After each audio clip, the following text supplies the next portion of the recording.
সম্প্রতি ইসকনের বাংলাদেশ বিরোধী অপতৎপরতা, এর মধ্যে একটি হচ্ছে তারা রাষ্ট্রবিরোধী বিভিন্ন কর্মকাণ্ডে জড়িত, যেটা আপনারা দেখেছেন।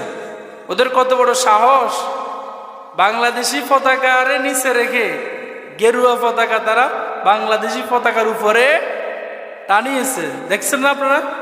এজন্যই তো বিএনপির এক সদস্য তাদের ১৯ জনের নামে মামলা করেছে। তবে দুর্ভাগ্যজনক হলো সত্য, এটাতে মানুষের হৃদয়ে দাগ কেটেছে। ওই লোকটাকে বিএনপি থেকে নাকি বহিষ্কার করা হয়েছে, যে মামলা করছে। মামলা করাতে কি ভালো হয়েছে না খারাপ হয়েছে? ভালো হয়েছে না? যে আমাদের দেশ এবং রাষ্ট্রকে নিয়ে ষড়যন্ত্র করে তার বিরুদ্ধে তো মামলা দিতেই হবে। সেই মামলায় তাকে গ্রেপ্তার করা হয়েছে। কোথা থেকে? শাহজালাল আন্তর্জাতিক বিমানবন্দর থেকে।